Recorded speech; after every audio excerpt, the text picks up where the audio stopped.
Okay, today we are going to begin with a new chapter, that is morphology of flowering plants, that is angiosperms. Now let us first see what do you mean by term morphology. The morphology means study of external structure of plant body. So when we study root, when we study stem, leaves, flowers, seeds, fruits, all this is the morphology of plant. Now when you talk about the different type of plants, you generally say herbs, shrubs and tree. So herbs are very small plants with a very soft stem, like mint, coriander, they are herbs. Shrubs are the plants with the woody stem and with lot of branching, like rose is there, tulsi is there, and tree. Tree is basically having a very hard and woody stem, that is known as a bark. Neem tree, mango tree are the common examples. Now here in the figure you can see all the morphological parts. But when you talk about the general plant axis, the plant axis can be divided into two systems, root system and the shoot system. The root system is the system that is present under the ground, and the shoot system is system that is present above the ground. So the root system basically has root hairs, whereas the shoot system consists of stem, branches, leaves, flower, buds, fruits, etc. Now we'll discuss them one after the other. So first let us see the function of root. Root is underground part, it is non-green, it is having the positive geotrophic, positive hydrotrophic and negative phototrophic effect. It has no nodes and internodes, and it contains lot of thin hair like structures which are known as root hairs. Now the main function of root is to fix the plant to the soil, so or to anchor the plant to the soil firmly so that it stands straight. The other function that the root perform is food storage, mechanical support, nitrogen fixation, reproduction, and one more important function is there, that is the mycorrhiza. Now mycorrhiza you have not learned in your lower classes.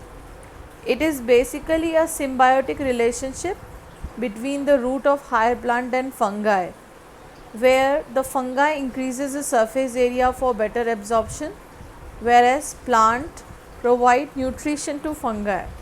Symbiotic relationship means where two individuals live together and both of them are benefiting each other.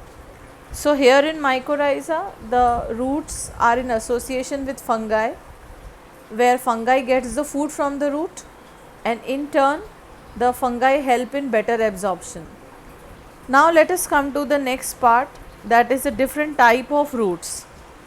You have already learned in your previous classes also about these roots. So there are three types of roots: tap root, fibrous root and adventitious roots. When you talk about the tap root has got a primary root, and from that primary root the lateral branches arises, which are known as secondary and the tertiary branches. Majority of the dicot plants have tap root. The taproot generally reach very deep in the soil. Now come to the next type of root, that is the fibrous root.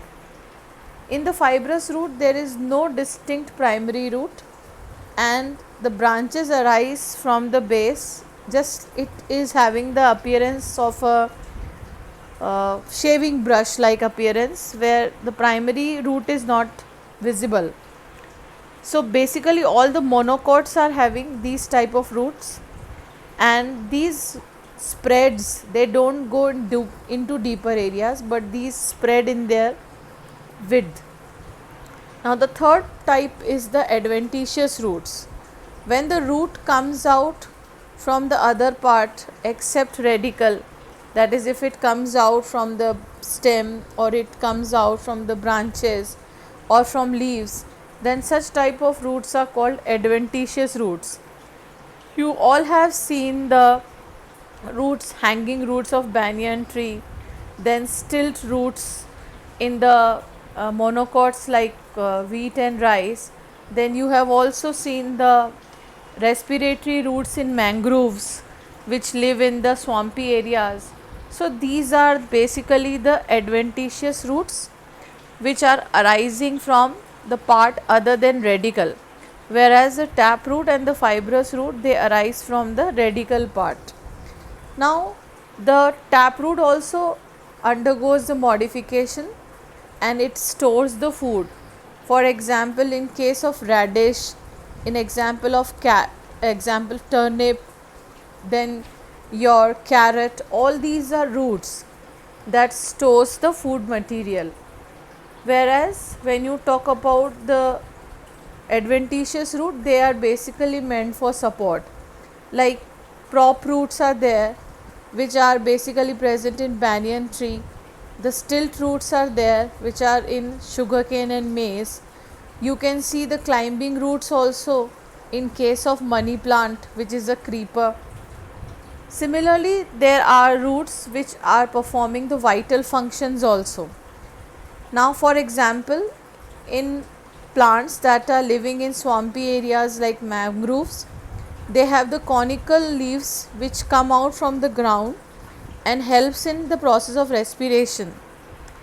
These roots are basically known as pneumatophores, and these pneumatophores help in respiration. You can see in the figure the pneumatophores. The cone like structures are coming above the surface of the earth and they help in exchange of gases. Here are the roots which are hanging roots of the banyan tree. So these are basically the modifications of the root that you are learning in this class. Again, one important modification is the mycorrhiza, which we have learned or discussed just now only before when we started the lesson, where the fungi and the root of higher plant were in symbiotic relationship with each other. Now next topic is regions of the root. Now when you talk about the regions of the root is having a cap like structure at a tip, that is known as the root cap.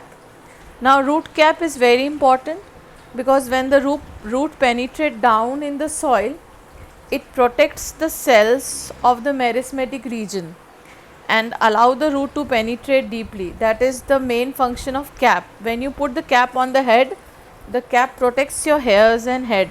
So same is the function of root cap, that it provides the protection to the meristematic tissues that are present in the root tip. The next region is the region of meristematic activity, which consists of lot of cells that are actively dividing cells. They are having the rich cytoplasm, they are having the large prominent nuclei, and they are having very thin cell wall so that the division can occur very easily. Next is the region of elongation, where the cells are basically taking up the function, they are growing and they are increasing the length. The next part is the region of maturation, where after growth the cells take up the function, that is they differentiate, and after differentiation they start taking one or the other functions. So these are the basic regions. From the region of maturation you can see the root hairs coming out. These are the fine thread like structures that are increasing the surface area for the root and help in better absorption of water and mineral. So this is all for the day today. In our tomorrow's class we are going to learn with the stem.